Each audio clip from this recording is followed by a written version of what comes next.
Ronald, the rules lawyer here. Despite my name and the fact that I made over 20 videos, I've yet to lay down any laws. That's about to change.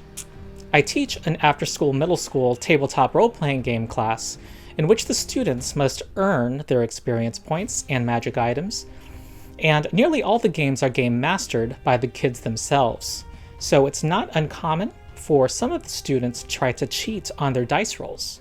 It's as if they have this misconception, maybe it's because of my pleasant and charming personality, that I'm a pushover or one of those people that cares about their feelings. Well, joke's on them. Their teacher is also a lawyer. It was time to end this licentious behavior. It was time to talk about Ronald's rules of rolling. So I make this video today to impart to you the benefit of years of bitterly earned experience. Ronald's rules of rolling have been perfected to withstand the machinations of hundreds of highly intelligent but not always honest children. Invoke Ronald's rules of rolling at your table to end shenanigans, to prevent ambiguity, and to give finality to the dice rolls, which we must all acknowledge are holy. So, let us begin. To correct vice and loose morals, and to ensure the peace and tranquility of this common classroom, all tables are hereby bound by Ronald's rules of rolling. Rule 1. Only official rolls count. Only rolls that follow these rules are official, and they are final. Rule 2. A roll is only official if the GM made clear that you can roll it. No rolling over and over again at your table while the GM's not paying attention, seeing a 20 and telling the GM, I rolled a 20. Every GM can set their own norm. Some GMs prefer the players to wait for the GM to say roll it before they roll. Other GMs may simply want the players to say I'm going to roll this for this reason before rolling. Whatever the norm is, the GM sets it, makes it explicit, and it is to be followed strictly. Rule 3. A roll is only official if it is clear to that player and to the GM what the purpose of the roll is before the player rolls it. If the GM calls your turn and you roll a die without saying what you're doing, you did what you did on your previous turn, even if it's a bad idea, and even if that did not require a roll. This discourages roll fishing or rolling a die and the player deciding what that applies to on their turn. This forces the players to declare what they're doing before they roll. Rule 4. Only you may roll your own rolls. No one else may roll for you unless the GM clearly says so. Sometimes someone has to step away from the table, and another player might try to be helpful and roll for them. Well, this can leave it to ambiguity. What if it's a bad roll and they decide, oh, that actually wasn't a real roll? No. The GM must be in full control over when a roll is official before the roll is made. And this still leaves it possible for the GM to move things along when the player's away from the table by saying, I will roll for you, or player B should roll for you, go ahead. Rule 5. A die must land on the table or an object on top of the table for it to be official.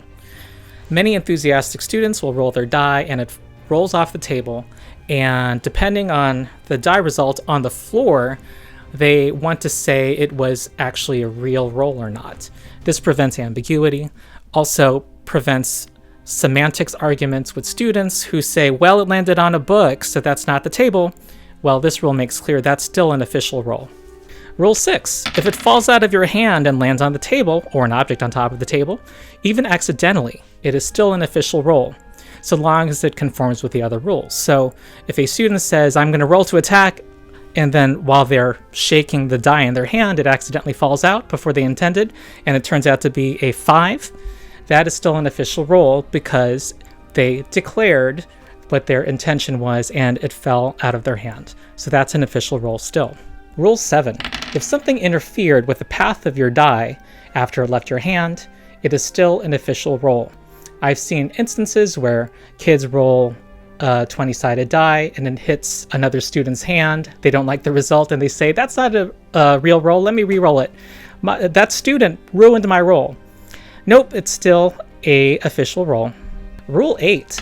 If you try to re-roll your die, then the result of your roll is the worst possible. This is obviously to prevent someone trying to, if they think their GM is not looking, pick up their die roll and re-roll it if they don't like the first result. This is a clear deterrent to that behavior. Rule 9. If a die result is unclear because it did not land flat, don't touch it. Wait for the GM to look at it and tell you what the result is or allow you to re-roll it. If you pick it up before the GM can see it, then refer to Rule 8. Sometimes people don't like the result they see and pick it up and say it didn't land flat, it was unclear. This prevents that, and this also allows the GM to retain the ability to resolve ambiguity with what it is, and if it's unsatisfactory, let them re-roll. Rule 10.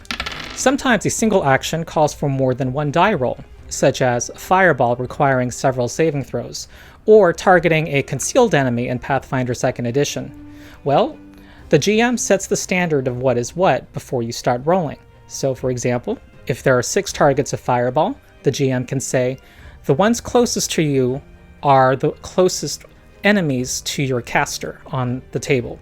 Or for targeting a concealed enemy, making clear that your first roll that you make is simply to target a concealed creature and set that as the standard for the entire session. The last rule has no number, and that's because it's for the GM. It's also the most important rule, and that is to be consistent. You cannot afford to do otherwise. Your authority at the table to make rulings exists only to the extent that players believe you're being even-handed with your rulings. So when the reason a monster dies or the players have a favorable outcome is because of Ronald's rules of rolling, absolutely enforce them and declare that it's because of Ronald's rules of rolling. This, more than anything you can do, will make sure that these rules are honored without complaint and without tears. So this has been The Rules Lawyer. If you enjoyed this video and found it useful, please forward it to others and like and subscribe. I am a teacher and lawyer who runs and teaches tabletop role-playing games with kids and teens, and I'd like to make more resources for the community. Also leave suggestions of what future videos I should make. I read all the comments. Thank you, and I will see you next time.